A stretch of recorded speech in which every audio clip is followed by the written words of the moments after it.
Welcome to this explainer, everyone. Look, if you're trying to wrap your head around the massive, constantly shifting world of IT careers, you're absolutely in the right place. We're diving right in today to map out the ultimate IT career roadmap. We're going to break down everything, the degrees, the fast-track certifications, and yeah, the actual salaries waiting for you out there, all based strictly on current market data and academic setups. Let's get to it. $276,182. Just let that sink in for a second.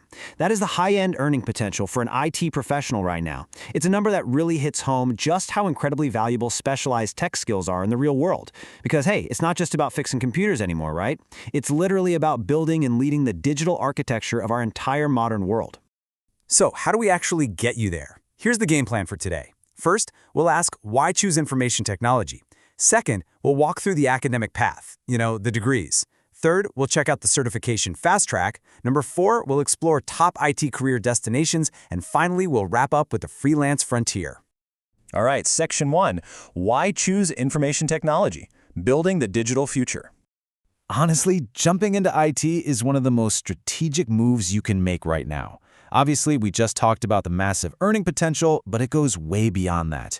You get a ridiculous amount of schedule flexibility, which means you can actually balance work and life on your own terms. Plus, the data shows a projected 12% job growth from 2018 to 2028. Throw in some highly practical, hands-on learning and an incredible variety of career choices, and you've got a field that's not only super engaging, but also incredibly secure. Moving on to Section 2. The academic path, degrees, from foundations to leadership. I like to think of the traditional academic path as a giant strategic staircase. A quick 1 to 2 year associate's degree that gets your foot right in the door as a web developer or a repair tech. If you commit to a 4-year bachelor's, suddenly you're unlocking those solid mid-level roles. Think systems analyst or network architect. Step it up to a 2-year master's, and now we're talking C-suite preparation, like becoming a chief technology officer. And right at the top, that's the rigorous 3 to 5 year PhD or doctorate tier, totally reserved for the research specialists and professors of tomorrow. To really get a sense of what the absolute peak of this academic mountain looks like, let's zoom in on that PhD level.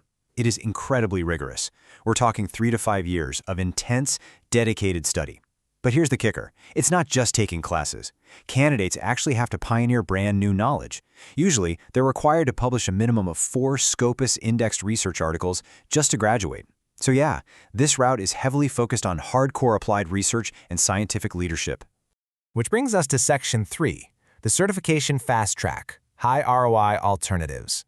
Now you might be wondering, what if I literally don't have 4 to 8 years to spare? Well, here is the ultimate contrast.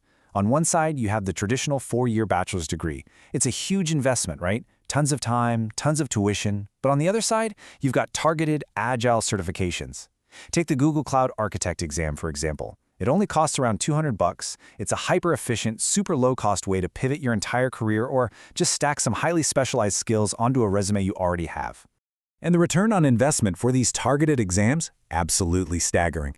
I mean, think about that $200 Google Cloud Architect exam we just mentioned. Passing that can unlock an average salary of $139,529. That is wild. And it's not just Google. The Project Management Professional, or PMP cert, and the Certified Scrum Master credential, they are right on its heels, both easily blowing past that $135,000 mark. Just a quick heads up here, though. Whether you're going for a full online academic degree or one of those fast-track certs, quality is literally everything. You always want to look for proper accreditation. A great example is the Distance Education Accrediting Commission, or DEAC. Keeping an eye out for that shield is really the only way to guarantee your hard-earned credentials are actually going to hold weight with employers out in the real world.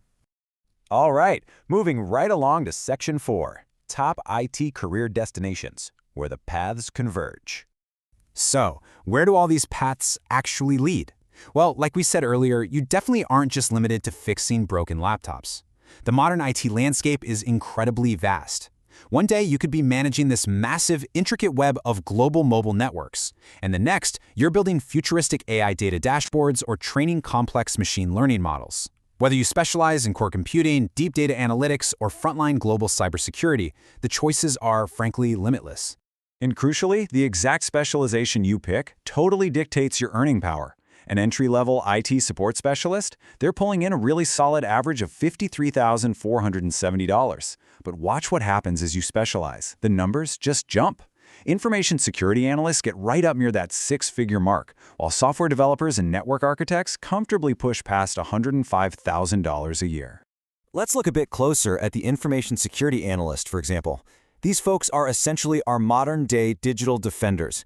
They are the pros out there actively monitoring global networks for vulnerabilities, investigating breaches when they happen, and locking down our overall digital infrastructure. It's high-stakes, highly rewarding work, and they are literally the ones keeping our entire interconnected world running smoothly. Okay, let's head into our final stretch. Section 5, the freelance frontier. Be your own boss. Now, freelancing in IT gives you the ultimate flexibility, but you gotta know, it's definitely a landscape of extremes. The starting average salaries are pretty modest, sitting somewhere between $26,000 and $28,000, but that often just reflects part-time work or people just starting out to build their client base.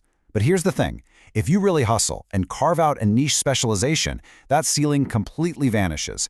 Top-tier freelance web developers, they can rake in up to $150,000 a year, totally on their own terms. Wow, okay, we have covered a massive amount of ground today. We went from multi-year PhDs down to $200 quick certs and from entry-level support all the way up to top-tier architecture roles. So it really all boils down to this ultimate question. Is an information technology degree, or even a certification, actually worth the investment of your time and your money? Well, the source material actually gives us a really definitive answer, captured perfectly in this quote. It says, with jobs being so scarce, the information technology industry continues to show a promising demand trend. Employment is projected to grow 12%. In a world where so many industries are actively shrinking, IT is just rapidly expanding. The sheer demand for your skills, the crazy flexibility of the day-to-day work, and obviously the financial rewards, they all combine to make this field uniquely valuable. So you've got the roadmap now. You understand how the degrees work, the fast-track certifications, the specializations, and the salaries waiting at the finish line. The digital world isn't just on its way anymore. It is already here, and it desperately needs architects, defenders, and creators. So the only question left for you is this: which path will you choose to build your digital future? Take a good look at your own goals, assess your timeline, and take that very first step. Thanks so much for joining me for this explainer. Keep learning, keep growing, and I'll catch you next time.